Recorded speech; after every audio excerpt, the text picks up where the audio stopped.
What's going on, everybody? This is Alex for the EOT News Flash with a quick reminder that we are now being sponsored by FlipsideGaming.com. Be sure to check them out for all of your Magic the Gathering needs, and be sure to use promo code EOT Newsflash at checkout for 10% off your order.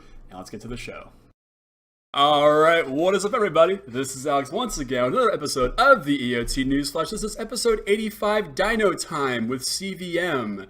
If you saw my post on Facebook earlier, my tweets, you know we have a very special guest in addition to both Justin and Sean, who are back in the house tonight. We've got directly to my, right, if you're watching this on YouTube, the one, the only, Mr. Christopher VanMeter. How are you tonight, sir? I'm doing pretty good. How about yourself? Not too bad. I know that you reached out to the Twitterverse asking for podcasts to talk about dinosaurs on, and I could think of no better place than to do it than here. Yeah. The dinosaurs are great. Unfortunately, they're not very good in standard, but they're still great. They are still great. I mean, there were a couple of dinosaurs that made top 8, so it's not like they're not showing up. It's kind of like the early swarm in Jurassic Park before the big guys come over the hill. And I think that's what we're going to see soon. But we're just seeing the little poison one that kills Newman from Seinfeld. We got to warm up. That's about right. That's about right. And we've also got Justin right beneath me. How are you tonight, Justin? I'm doing all right. I'm real disappointed you're not wearing your magic tie, but we won't judge you too harshly.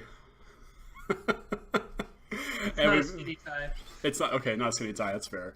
And also, Sean, how's it going, Mr. Busted Sleeves? Pretty good, man. I'm glad I was able to get on. All right, excellent, excellent. Ooh, you've got kind of half of Chris's screen there, so we're gonna fix that while we get started here this evening. So we got some cool stuff to talk about tonight. We have our first week of Standard with Ixalan to go over the full top 8 from both the Dallas Open and the Dallas Classic. And we've got the Standard, master himself, Mr. VanMeter, in the house tonight, of course, to kind of give us his take on what he likes and doesn't like and how Standard should look moving forward. So, of course, we are very gracious for his expertise. Yeah. Sure, yeah. So Standard is normally at the start of a new Standard format. My go-to is to be as aggressive as possible. Sure. And I think the most aggressive deck in the format is Ramanap Red, and we saw that take second place in the Open. Mm-hmm. But there weren't a whole lot of red at the top tables. And the reason for that is the Standard format we have right now, even though it's new, we're on the back of a very, very parasitic mechanic and energy. Yes. And with energy already being a good deck all by itself, all it needs is just a few cards to supplement into that deck from the new set, and you're up and running. So there's no need to be aggressive to attack an unknown format. Like, you already know what one of the pillars of the format's going to be, and that's going to be the energy deck. Mm-hmm. So then you can plan accordingly. So we saw a lot of Sultai energy and 4-color energy, because this format, even though Ramanap Red is a good deck, it's all about the Scarab God. And because of that, it's become all about Hostage Taker, as it's a good, efficient answer to Scarab God.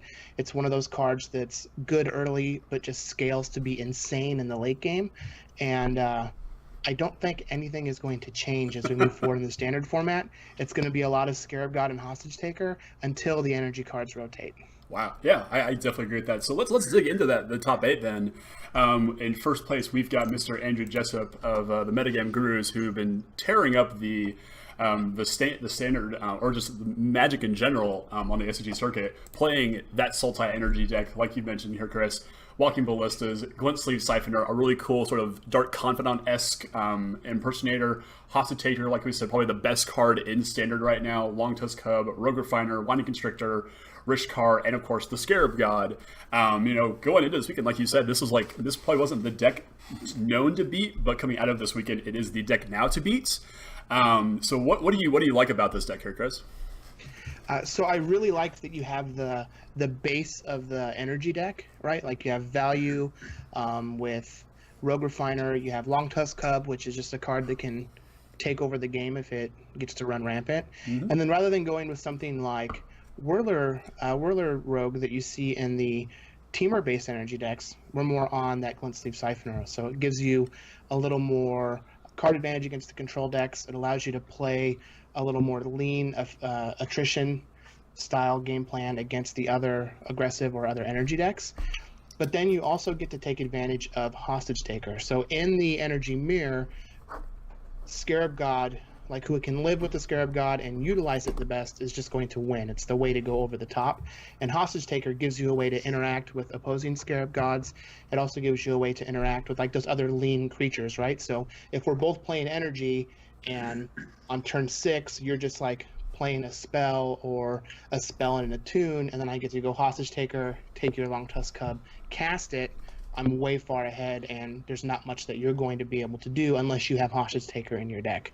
So with everybody on this energy mid-range type deck, Hostage Taker is the trump, and until people start trying to go way over the top with like Approach the Second Sun, we saw with Jim Davis, I think it's still just going to be finding a way to break that Hostage Taker mirror. Yeah, definitely. Yeah. So, Sean, what about you and Justin? Anything that you really stands out to you in the Sultai Energy deck? So I played the 4-color energy at the Star City games. I actually ran Hostage Taker in my 4-color energy deck for the reason that it just like lets you trump these matchups. It's really good against red because all their curve is so low that you can just, if you have a servant, you can turn 4, take their Soulscar Mage or anything along those lines. One of the big concerns I have a lot of times, the Hostage Taker was a lot of times a tempo play because they're going to try to kill him. The thing the Sultai deck has that's really strong is I didn't used to like 4 Blossoming Defenses. Yeah. But the strength of Hostage Taker, the ability to Hostage Taker with 1 mana open, save him, and then cast what you took is pretty huge. So getting Blossoming Defense is real big. And the other deck in the format that I think is really powerful is Approach the Second Suns. I think that deck is probably poised to be one of the top 2 or 3 decks in the format. And being Sultai gives you access to the 4 Duresses plus counter magic, so your approach matchup's not nearly as bad. And I find that kind of pretty interesting. Just the ability to just go in and rip apart what they're planning to do, because they can end up with a lot of answers and no actual approaches whenever you have the Duress going. So it's got enough interaction to have some pretty sweet matchups against that deck, which that deck I think is way better against the Teamer version than it is the Sultai one. Yeah, definitely. What about you, Justin? Anything that really sticks out to you about the Sultai Energy deck here? I think the biggest thing that surprised me about this deck is some of the things in their sideboard. Like we've got the Death Gorge Scavenger, yep, and you know, to hate on the gifts deck and stuff, but I just kind of assumed we'd be seeing other primary graveyard hate than this card personally. And then also, I did not expect Vraska to make any impact on standard whatsoever. I mean, she's 6 mana. She makes pirates, but she's not in pirate colors. I mean, you know, she has cool minus effects and obviously a very powerful ultimate, but I was just a little surprised. I ran one of her in my 4-color energy sideboard also. She was in my board for the mirror matches, and also because she could blow up an enchantment, any random Solemnity crap you ran into, you have the option to just blow up Solemnity and continue rolling. She was actually really impressive for me over the weekend, like a lot better than I thought she was going to be. Because she just, whenever you play her, a lot of times these mirror matches turn into board stalls. So you play her, and if they don't break that board stall real fast, between the menaces she pops out and the board state that you're stalled out with, you can force in 1 point of damage, typically. Yeah. So. Yeah. I actually really like Vraska in the sideboards of these decks. She reminds me of the role that Elspeth played in like the old Abzan mid-range deck during Con Standard, where when you have these mid-range decks where like all the cards are basically the same and you're just slamming into each other, finding a way to trump it is going to be huge. And so like you both have Scarab God, so you're boarding in Vraska's Contempt, like you already have Hostage Takers, but there has to be a way to just go over the top or ways to steal games, and Vraska is exactly that. Yeah. Do you see Vraska making her way into the main board at all in the near future, Chris? I don't think so, because I don't think that she's good with the Game 1 configurations for the Sultai Energy decks. Okay. But I definitely see her seeing, just a steady 1 or 2 of in the sideboards. I also wanted to touch on Death Gorge Scavenger. I think that it's actually very good. You had mentioned that you thought you would see some other more dedicated graveyard hate, but a card like this that can come in against the Godfarrow's Gift decks is awesome, but it can also just come in against the Approach the Second Sun decks when you're trying to get out the removal spells for your deck, and it just gives you something that can allow you to attack, which is always important. Yeah, absolutely. And the card that really stuck out to me in this deck, at least in the main board, was, and we already touched on it a little bit, was the blossoming defenses. Watching the open over the weekend, I saw a lot of Gideon of the Trials trying to attack these energy decks and the decks that were main decking blossoming defense, and the controllers just to be able to blossoming defense their own creature and then just eat the Gideon on the backswing. And I know that Gideon Alexander card was the defining card of Standard last go around, and Gideon of the Trials makes a pretty decent impression. But I think just this technology alone kind of invalidates Gideon, I think, moving forward for at least a couple of winks. What do you guys think about that? The Gideon is pretty huge for the approach deck. He's one of the reasons I like the deck so much. Because you want to play around board wipes by not committing too much to the board. You want to play around Settle the Wreckage by having threats in place so you can attack with some and not with all. But when Gideon's sitting in play, you need to kill the Gideon and to kill the opponent. So you end up playing into Settle a little more aggressively. So Gideon is I think one of the big linchpins for that deck, I think, being a deck moving forward. So the ability for blossoming defense to kind of shield him somewhat is pretty large. The two things with approach you have to be able to do is you have to play around Settle, and you have to find a way to be able to kill a Gideon without overcommitting yourself to the board, and then just hope they don't play a turn 2 search for Extraza. Otherwise that can run the game over real efficiently. So I think blossoming defense fixes one of those problems somewhat, because not being able to bubble whenever they plan to can actually really throw off their game plan. Yeah, most definitely. So let's shift into an old standby in second place. We've got Reminap Red in the hands of Tad McTaggart. Not a lot has changed from this deck from when we had Innistrad and Zendikar in the deck. What do you like about this deck here, Chris? It's just like the de facto aggressive deck in the format. And if your deck does not have game against Reminap Red, then you should have a lot of cards in your sideboard for it, or likely find a different deck. And in fact, all it lost from the rotation was Falcon Wrath Gorger, so you can just play more Soulscar Mages to make up for that. And then it gained Lightning Strike. Yeah. So I think that this deck is better now than it was then, although Hostage Taker being an answer to Hazoret and giving them some game against your early 1-drops as a way to attrition you out kind of sucks. But I still think this deck is very, very good, and if I wanted to just put together a deck to play either on Magic Online or at FNM with cards that I already had from last Standard season, this is the deck that I would gravitate towards. Yeah, absolutely. Yeah, so as a week 1 metagame call for a new Ixalan Standard, was this a good idea going to this weekend, or was it just kind of like, well, I have this deck, I'll just put in the new Lightning Strikes and call it a day? So what do you think about positioning wise here? I think it's always just going to be a good deck. I don't think that there are any decks that it just has a terrible matchup against game 1.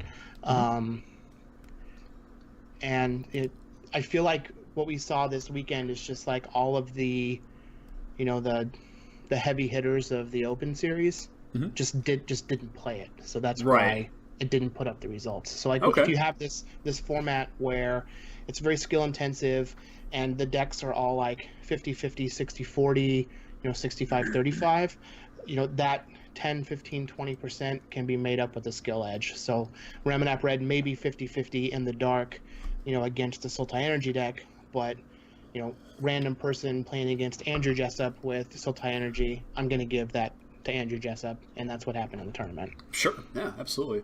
What about Justin? Do you or Sean have any insight onto mono red, or is it just like Chris said, it's just mono red? I mean, yeah, it's just mono red. I was a little surprised that Rigging Runner didn't make it into it, just because of the raid mechanic on it. Oh, the 1-drop, Yeah. I was expecting it to make it somewhere on this list, but yeah, no, it's mono red. It's red deck wins, and it's the best red deck wins deck we've had in Standard in a very long time. Yeah, I mean, I think so. It has more reach than most red decks that have ever been printed. Like Hazoret and Chandra give it a lot of reach, as well as the 1 mana base. As far as Rigging Runner, he's a little underwhelming in the current format, because there are still Whirler Virtuosos and 2/3s coming down that make, even though he has First Strike, doesn't have as much relevance.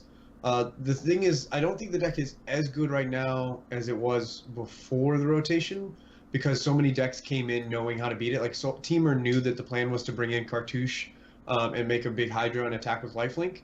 but it's still a really good deck because for all the decks in the format, the hands you want to keep against red are very different than the hands you want to keep against everything else. So in the blind, when you sit down from your opponent, you look at your opening hand, you're like, okay, I've got a tempo play, I've got an early threat, we can go, I don't have a ton of interaction, but this is great, I can actually pressure my opponent, and if they're on red, that hand's awful. Like, if you can't answer what they're doing, you're in trouble. Whereas against red, you want to have like a bunch of your more mediocre creatures that gum up the board and a little bit of removal spells. So it kind of like rewards the players who play it for the fact that right now it is actually kind of down. As far as the numbers, and so now people are going to keep looser hands because they're not as afraid of everybody being on it, and so you're going to get some just turn 4, turn 5 kills because they keep a hand that doesn't stop you from doing that. Yeah, absolutely.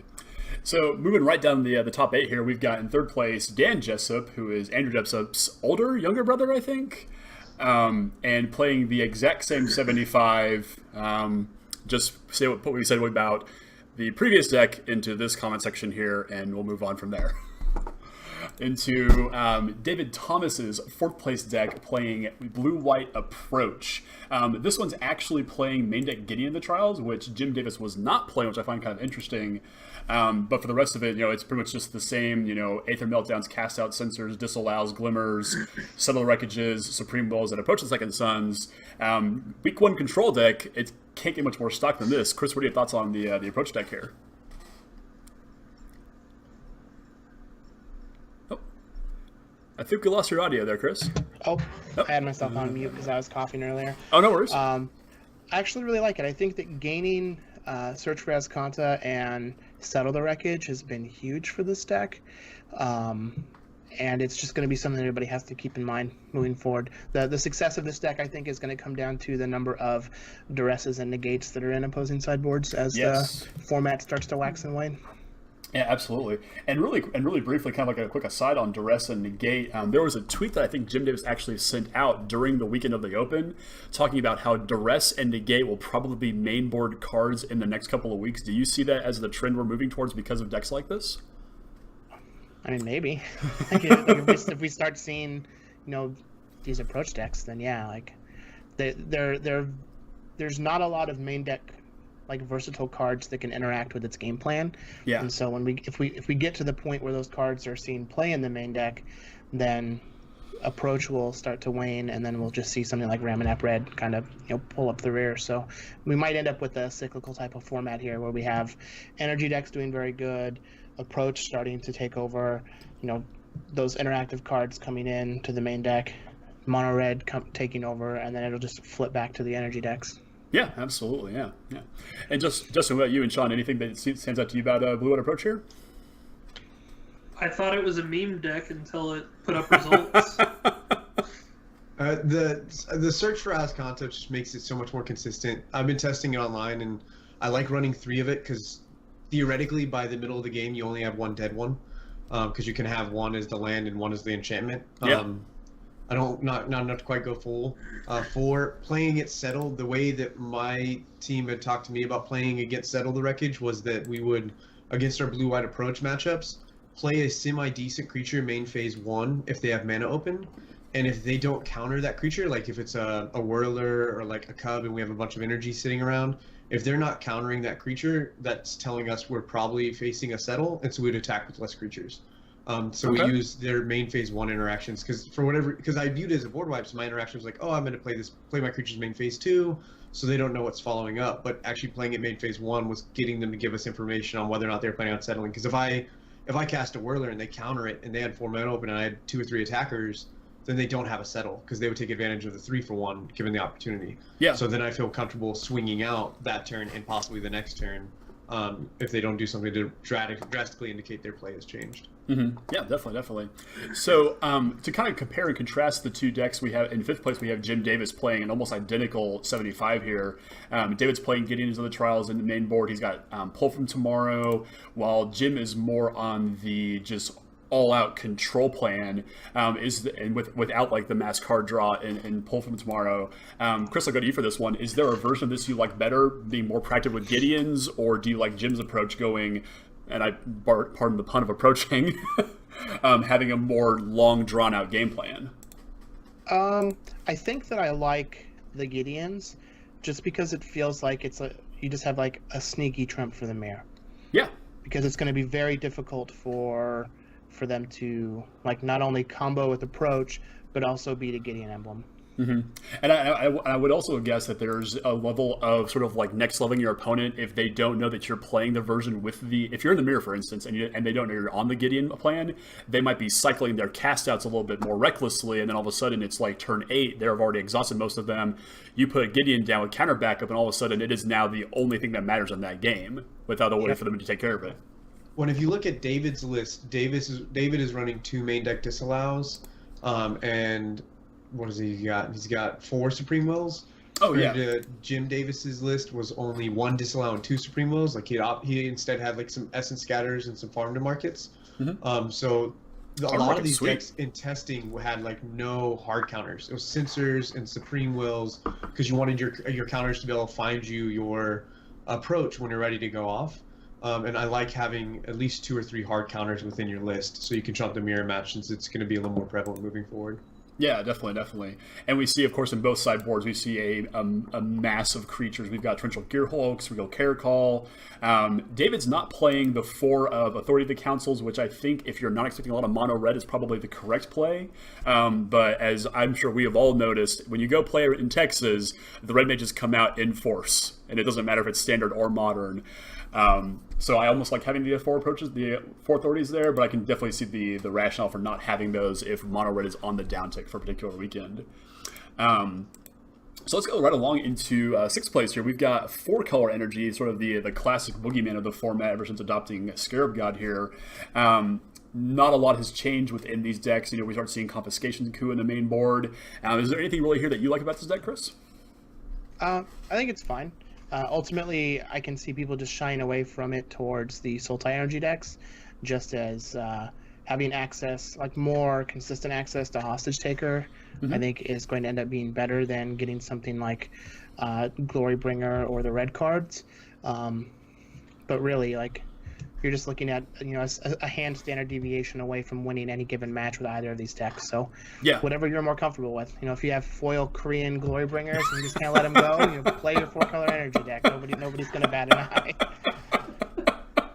If you happen to have foil Korean Glorybringers, we'll sign them for you at some event in the near future. So Sean, Justin, what about you guys? Anything that just sticks out to you about 4-color energy, or is it just the de facto gold standard right now for the time being?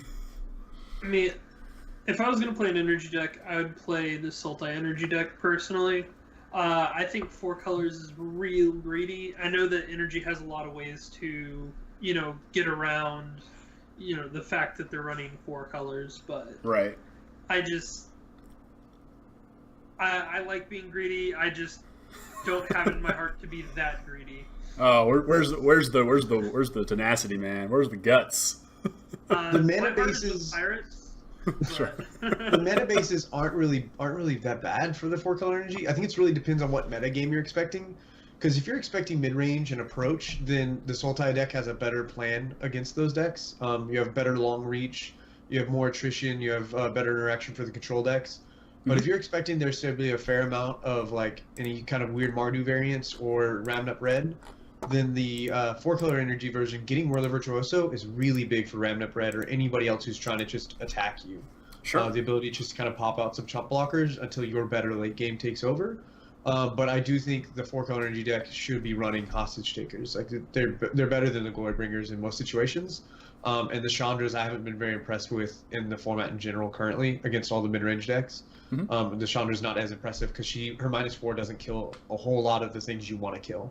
And so for me, I would personally shade away from the Chandras. It gives you a little bit less red reliance and go with a couple Hostage Takers. I just don't think you get to run the full 4.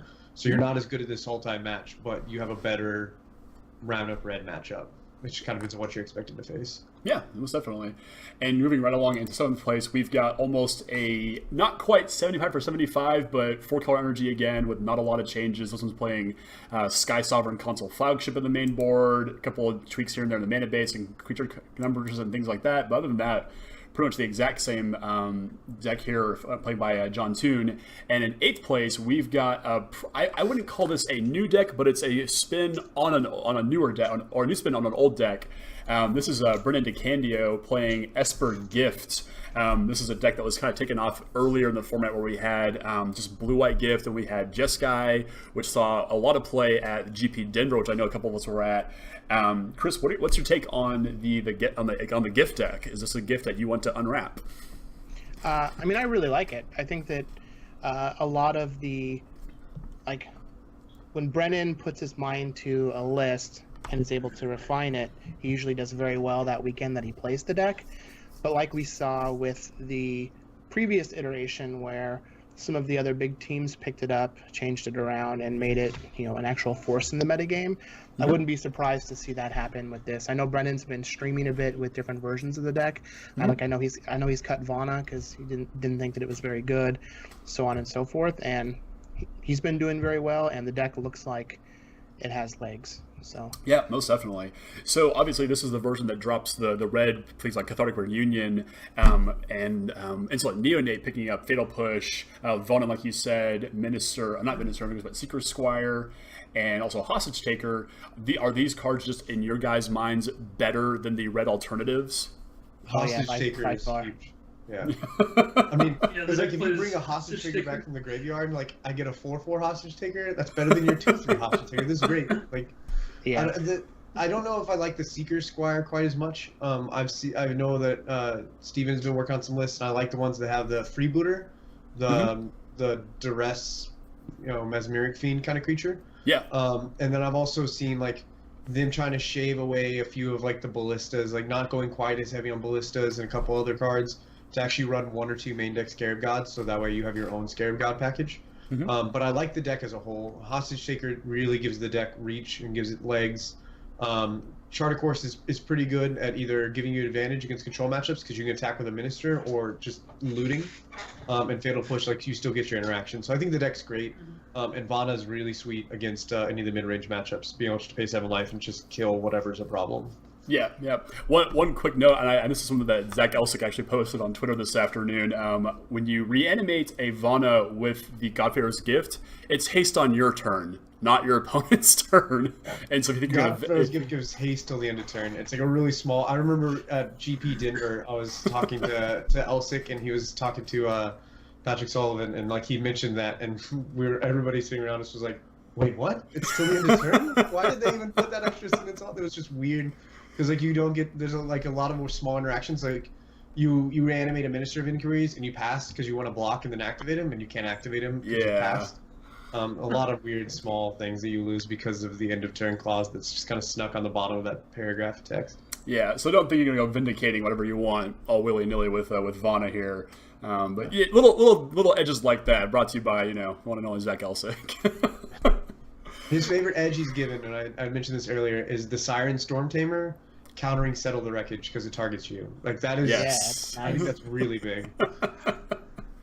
So that kind of runs at the top 8 here for the Dallas Open. We can look further deeper into the top 64. We see a lot of the same stuff over and over and over. We see little sprinklings of Grixis Control, Green-Black Energy, and things like that. But for the most part, I would say these are the de facto decks that you would worry about going into the next week. And let's kind of shift our attention into, I'm going to find it again, into the Classic, which had a little bit different flavor. And talking about Zach Elsick, he comes in first place with a deck that as soon as somebody said Tezzeret won a Classic, I went, wait, what, where? Modern? No, sadly not. But we've got Grixis Improvise being played by Zach Elsick, Tezzeret the Schemer, Contraband Kingpin, Herald of Anguish, Maverick Thopterus, Pia Nalar, Scarab God, and a whole bunch of junky artifacts. Real bad artifacts. Somehow Zach assembled a pile of cards that he probably picked up from our draft and won a Classic with it. Chris, what is your take on this ridiculous deck? I mean, I think this is just going to be one of those decks that Zach Elsick will do well with, and then other people that will play it will just like frustrate themselves and their opponents. It definitely has a plan, and this deck does things, so that's not something that is up for contention. Whether or not it's going to end up being good, I mean, who knows? Like, it was week 1, it could just be that he just ran over everybody. There weren't a lot of like usual suspect top 8 people from the Open that did poorly, so played in the Classic, so it could have just been the field was weaker. Sure. Who knows? Who knows? But Zach is a very good Magic player and a very innovative deck builder, and because of that, we're going to see a lot of this deck from people moving forward because it's new and cool. Yeah. And I'm skeptical whether or not it's very good, but Herald of Anguish is big, and you can play it for cheap. So who knows? Yeah. I mean, speaking of, decks that people pick up after it first breaks out, I remember the first couple of weeks after he won GP Oklahoma City with Lantern Control, and sitting across people at my, Thursday Night Modern events, and people are just like, all right, I'm going to play this turn 1 Ghoulcaller's Bell and pass the turn. I'm like, do you have any idea what you're doing? And usually the response was, well, not really, but I'm going to figure it out over the next couple of turns, or 100 turns. Yeah. He'd gotten the list from Peter McKinney, like a South Texas player who had done pretty well day 1. He got 31st. It was slightly different, so he made some of his own tweaks to it. I tried to play it the other night online, and I won with it. I wasn't ever sure how I won with it because I'd play a Herald of Anguish on turn 4, and then they would harness lightning him, and I go, I don't know what else I'm supposed to do anymore, and somehow I'd still get there because Contraband Kingpin was actually pretty interesting because you would get so many scries.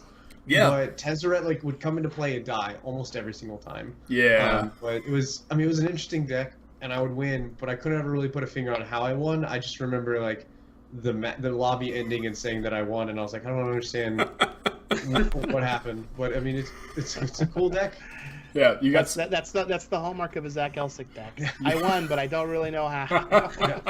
I love to try his stuff. I picked up Lantern from him before he won GP Oklahoma City, and then I remember playing it the weekend before of Oklahoma City, or the weekend before at a PPTQ, and I had a lot of people getting mad, being like, "Man, what is this deck? This deck's stupid. It's real Jake." And the next weekend he won the GP, and I go, "Well, thank you. That's great. If you could have won a week before, so nobody would have made fun of me. That would have been phenomenal." But okay. But at least they can't say you jumped on the bandwagon. It was, you were at the front of the train. 25 cents a piece in North Dallas. It was great. Oh man! So if there's ever a guy to make just to make us go, wait, what's going on here? Zach is the guy to do it. So aside from that, we had a lot of 4-color energy, Ramanop Red, Esper Gift again, Sultai Energy, 4-color energy was also in here. The one other deck that stuck out to me, and whether or not this is anything of all that interesting, is Grixis Control in the hands of Michael Villavicencio. Gear Hulks, Blue Gear Hulks, Scarab Gods, Braids, Glimmers, Harness Lightnings, Search for Azcanta, Sweltering Suns. Pretty stock Grixis Control deck. Thoughts on this one, Chris? Yeah, I mean, like you said, it's just a pretty stock Grixis Control deck. I do like that it has Search for Azcanta in it, as most of the control decks will likely end up with that moving forward. And the Scarab God can end games very quickly. Yeah. I'm not sure if this is better than the approach deck, but with 2 negates and in the sideboard, 2 in the main, but no duresses. I wonder if he actually played against any of the approach decks in the tournament, because I feel like this deck should be not very favored against. Yeah, should be a dog, I would say.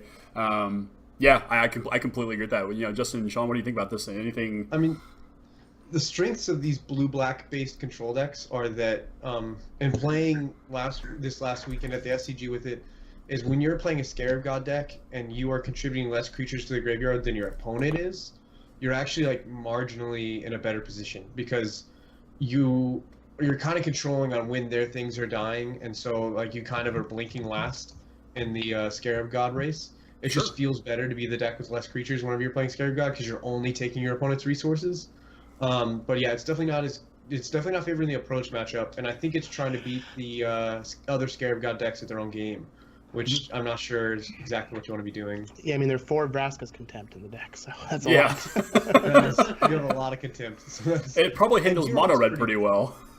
Yeah, and Gearhulk's really hard for a lot of those decks to answer. The Sultai one, I don't think it has an effective way to answer a Gearhulk, because their removal was they Blossoming Defense their thing, or they Fatal Push your thing. Yeah. So you resolve a Gearhulk, you beat Scarab God in combat, so they have to kill your Gearhulk blocks, which means you just don't swing into those things. Yeah.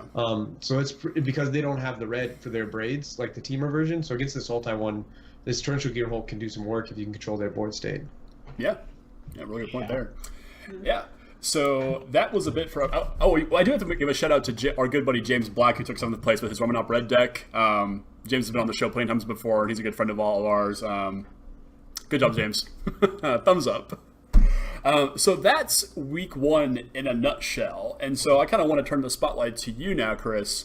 In a brand new format like this, people coming into week one kind of had an idea of what they wanted to do. Obviously, Sultai Energy was sort of a breakout deck here. Taking what we've seen from this week and, all the things we've seen online with Magic Online, things of that nature, what is, a player like yourself's approach to moving into week two and forward into this new standard season?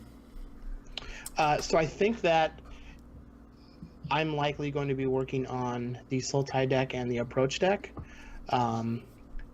I feel like it might be good to turn the Sultai into a 4-color deck. Mm-hmm. And because World of Virtuoso is still very, very good. And if we're getting rid of Glorybringer and Chandra, like we had talked about earlier, to make room for Hostage Taker, then you could very easily just morph into the Sultai deck, but splash for World of Virtuoso, which really helps against those aggressive decks, and is a card that you can still gain some value with against opposing Hostage Takers, right? Even if they take your Virtuoso, you're still able to use your energy to make 1/1 flyers that can attack. And if they don't have a bunch of energy themselves, then they just have a worthless 2/3. Mm-hmm. So I think that might have some potential, but really it's just going to be tuning Sultai Energy to beat the other Sultai Energy decks. Yeah, most definitely. And so let's say we turn the clock back 2-3 weeks now. You've seen the full Ixalan spoiler. You're kind of getting geared up for your very first paper tournament or Magic Online tournament.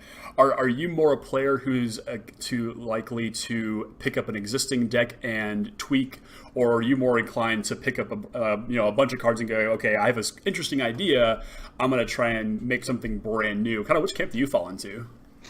So traditionally I am more of a tuner than a brewer. So I've never been sparked with the idea to make something brand new that's very, very good. But when I'm on a team, I'm generally the person that's able to take the best deck and then find the best version of the best deck. Mm-hmm. So when at the beginning of a new format like this, I usually start with, oh man, these new cards are awesome. I really want to play Ripjaw Raptor. I really want to play Regisaur Alpha. We have these Mana Dorks. Let's go ahead and make this Dinosaurs deck. And then I'll play them against my teammates or friends, and they're just Hostage Taker and all my stuff. And the Dinosaur decks literally can't ever beat that card in their entire life. And so quickly you're like, all right, well, I'm off it. Now let's just play whatever the best version is that everybody else is beating me with. Right. Well, let's talk about dinosaurs here for a minute, then, Chris, because this was originally your big, I want to talk about dinosaurs in a podcast. So, and that's why you're here tonight, other than just to give us your insight. Dinosaurs, it's the biggest thing coming out of Ixalan next to Pirates. Hostage Taker has kind of stolen all of their thunder, quite literally. And, so looking at dinosaurs, we have things like Carnage Tire, like you mentioned, Death Gorger, that Raptor, that thing, the little green one. Yeah, the Ripjaw Raptor. Regisaur Alpha, we have all these really sweet cards. What is it missing? Or is it just somebody hasn't quite cracked the code yet? I think it's a trap.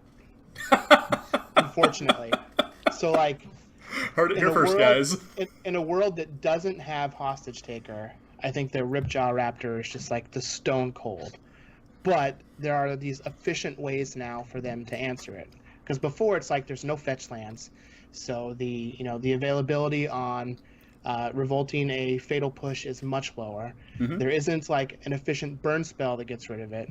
Vraska's Contempt can trade at an even rate, but if you're playing it on turn 3, they might not be able to do it yet. So you're this card's insane. There's nothing that lines up very, very good against it. But Hostage Taker lines up very good against it, and so this undercosted, overpowered threat that you're supposed to use to take the tempo of the game just gets you lose the tempo when they play the Hostage Taker. And if you ever get to a point in the late game where you're top decking, and there's oh well, this Hostage Taker is also a 4/5, then you just can't win. So unfortunately I think it's a trap. I don't know what we would need to make it not be a trap. Okay. My guess is that we would need better 2 and 3 mana dinosaurs from the next set to make the deck end up being something, but then it just becomes like a mid-range monsters deck, which, I mean, I'm never upset playing a deck like that. But everything surrounding the hostage taker is also trouble too, right? Because you have Whining Constrictor alongside Energy, Walking Ballista, and Rishkar, which are all very good in this mid-range battle that the dinosaur decks are going to be.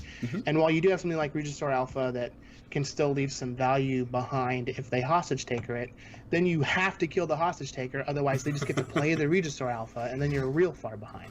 Right. So unfortunately, this one card being as good as it is and as popular as it is, I think it just makes it so that the dinosaurs aren't playable. Sure. I could see Carnage Tyrant being like a good finisher, but even then, it's not that great against the control decks because they have Settle the Wreckage as an answer.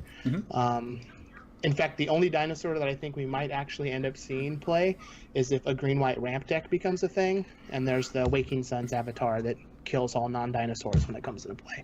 Yeah. I think that that's the one that has the most potential. Sure. I think the dinosaur deck just like what it really needs is rotation. Like it needs this like because every dinosaur you look at, if you look at them, it plays a similar game plan to the energy deck, cards. but every single one is worse than the mirror and the energy matchup. And most like Hydra's in most cases better against the format than Ripjaw Raptor is, and all these things because he's like so resilient and he gets so out of control. And so what you need is Hostage Taker, like you said, it breaks the deck. So we need mana to be worse. So we can't put Hostage Taker anywhere we want to freaking put Hostage Taker. Like, if we can't attune an Aether Hub into Hostage Takers, it becomes a lot harder to put them everywhere. Yep. But the deck it has so many pieces, and it can run any card it needs to answer any matchup that Dinosaurs is trying to play too fair in after a very unfair Kaladesh block. Yeah. So #ban Hostage Taker. No. Just No. errata to like you get all energy is reduced by half. So if you get 3 energy, you get 1.5 energy, and if you don't already have a half of energy, you can't round up. So like, just make it really complicated, so a lot of people just drop it because they can't use calculators in the game, and so we just move on from that. Yeah, I mean, I don't think the Hostage Taker will end up being even as ubiquitous as something like Hangerback Walker was during its time, where it was literally in every single deck. Yeah. But it definitely makes it so that I'm not going to be casting Ripjaw Raptor anytime soon. So. All right. It's unfortunate, but true. Yeah. So it's a trap. You know, even things like Lightning Strike and Abrade easily killing our favorite pirate here, just not good enough, which is kind of sad, actually. Because then you also have everything else that the deck is doing to answer, and your good cards don't even line up that well against their cards. Yeah. So you guys heard it here first. Even though it's the most hyped creature type since dragons, you know, don't play the dinosaur deck unless you're going to FM or something, or you're going to play it in Commander or anything like that. Just leave them in the Stone Age. Leave them I played extinct. against dinosaurs twice at the SCG, and every time my dinosaur opponent, I would sit down in game 1, they would go Forest, commune with dinosaurs, and I would just lean back. Because I'm on full energy. I'm like, well, this is great. I'm like, we're moving on to the next round. Like, dude, it was never a problem. Because what's great is whenever you do kill Ripjaw Raptor, and then you Scarab got it, or you kill like a Regisaur Alpha, and then you Scarab got it. God. Like, it's so absurd. Yep. So life did not find a way. No.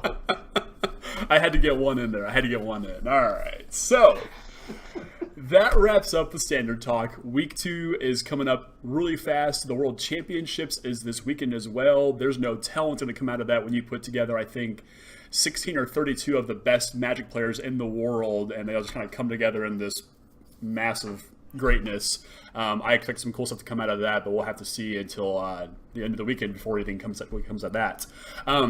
Again, I'm going to turn the spotlight over to our new best friend, Mr. VanMeter here. You've got some stuff that you're working on right now, and so I want to give you a couple minutes here to talk about your new show and also the Play for Faye tournament that's going on this weekend. Yeah, so I have a new live web show that I'm running on my Twitch channel called Friendsday Night Magic. It's Wednesday nights at 6 p.m. Pacific Standard Time. It goes for about 2 hours. The first season is 10 episodes long. We just wrapped up episode 3 earlier this week with Cedric Phillips. Episode 4 will be next week with BBD. is going Cool. to join me. And what we do is we play a deck through a league of my guest choice.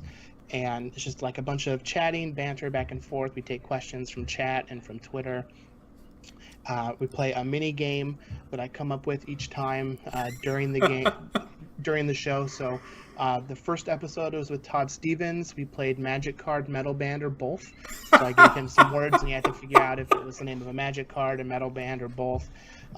When I had Caleb Durward on, we played a game where I gave him a song title, and he had to determine if it was a Fall Out Boy song title, a Panic at the Disco song title, or just gibberish. He didn't get any of those right. I wouldn't either. Any of those right. This last week with Cedric, I actually reached out to Craig Krempels and Patrick Sullivan, his casting partners, and had them give me what their favorites were of 10 different categories. We played the Newlyweds game with Cedric, and he did not get very many of those right either. So, yeah, we've got some fun games lined up. I commissioned Inkling Customs to make a special exclusive token for each of my guests for the show. Very cool. Throughout the show, depending on how well we do with the deck, any donations or subscribers, and how well the guest does, we give those out to people at the end of the show based off of how many we racked up during the show. And yeah, it's been really fun so far. It's gotten a lot of good feedback from people that have been on the show and from people that have watched it. So pretty excited to see how well we can do for this first season, and then maybe step it up a notch for season 2 and see if we can have a little more production quality rather than just me here in my kitchen. Hey, look at the backgrounds for us. I mean, this is not a Scorsese set at all, but and so this weekend is the Play for Faye charity event. So Cedric reached out to me earlier this year. He wanted to put on a charity event for the Breast Cancer Research Foundation in honor of his mom, who is currently in her second bout of breast cancer. Oh. And Chris, did we lose you? House where I work, they got on the. I think we're losing you there for a couple of seconds there, Chris.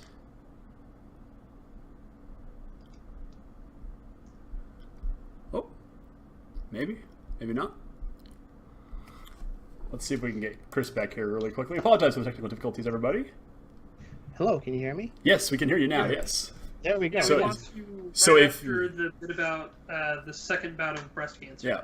Yeah, so his mom's name is Faye, so that's why it's Play for Faye. Okay. But he reached out to me. I connected him with Mox Boarding House, where I work at, Card Kingdom here in Seattle.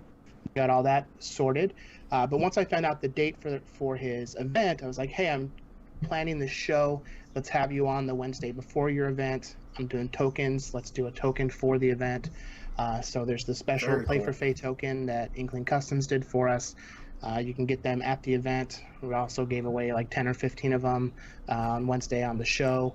And it's there'll be a bunch of artists there. A bunch of things have been donated for a silent auction. Mm-hmm. Myself, Cedric, Gavin Verhey, Melissa DeTora, Adam Prozac, and Aaron Forsyth are going to be spell slinging. Yes. So I know I will have Modern, Standard, and Commander with me. If anybody wants to come battle, they'll be able to cash in their tickets to battle and get some Ixalan booster packs. There's also on-demand Ixalan drafts, all kinds of stuff on Saturday this weekend, the 7th, I believe it is. And yeah, it's just going to be a good time for a good cause, and hopefully we can raise some money. Yeah, most definitely. You can go check out the hashtag Play for Faye. I'm actually on the Twitter page for it right now. We've got pictures of Cedric holding up life-size Amonkhet and Ardosation lands, like the full art ones. They are as big as he is. We've got some signed expeditions. We've got foil or foreign copies of some conspiracy cards. Japanese Jace vs. Chandra, some cool play mats. Like, if I lived anywhere close to Seattle, I would be there this weekend. This looks like a ton of fun, and I hope that it is successful, and I hope they do more of these in the future. This is a stroke of genius from Cedric, I think. So, did we lose Chris again? Oh no. I think so. Oh, there he is. We're back. I'm back. Yeah, I've just been going in and out. No worries. So, But yeah, it's like I said, this is super cool. I hope that it does well, and it continue to do stuff like this. It's always great to see the community coming together for a greater cause, other than just bashing with hostage takers. Yeah, it's pretty cool lineup of people that are going to be there. Down here, we do some charity events for like suicide awareness and things like that, and it's really good to see the Magic community take their hobby and turn it into like an advancement for something that's a struggle. So definitely hope it works out, and if it becomes a yearly thing, that would be sweet to make it out there for one of them one time. Yeah, absolutely. Yeah, I know Cedric is hoping to turn it into something that's annual. Yeah. So. Yeah, always good, like you said, Sean, to see Magic players doing something more than just being a hobby, taking it to that next level, and reaching out to do really positive things. So this is really cool. And like I said, check out the hashtag #PlayForFaye over on Twitter, and you can kind of get the full details there. Mox Boarding House is kind of putting this whole thing on, I'm guessing, and yeah, like tons of cool people are going to be spelling in there, tons of cool prizes. If you're in the area, I can't imagine there's a reason why you would not be there this weekend. So yeah. I think that wraps it up. That is another week in the world of Magic here. I want to say another huge thank you to Chris for joining us this week. Super thankful for that. I hope I can have you on again sometime soon. Definitely say that everybody needs to go and check out Friendsday Night Magic over on what is the name of your Twitter page here, Chris? Yeah, so you can find me on Twitter. It's at Chris_VanMeter. The show is at FNM with CVM. And you can find me on Twitch, twitch.tv/Chris_VanMeter. There you go. Yeah. And you can find, of course, every week the EOT Newsflash over on Facebook, Twitter, YouTube. Just look for the EOT Newsflash. You'll find us there. Sean, I know you've been doing some streaming this week as well. Find you at Busted Sleeves on Twitter and else. And then I know, Justin, you're kind of in the process of kind of building up your social media at Justin Forkner. Yep, at Justin Forkner. Cool. It's all very, very simple around here. Well, since our usual time mage is not here, Chris, I'm going to give the final word to you. Usually it's let's do it again, but I'm going to give the final word to you tonight. What do you got for us? Let's do it again. Yes! The legend lives on, right? Awesome. 85 and going strong. Well, thanks so much tonight for watching, guys. Big thanks to you, Chris, for coming on. You're welcome here anytime. But yeah, thanks for watching the episode of the EOT Newsflash. We'll see you guys next week. Thanks for watching.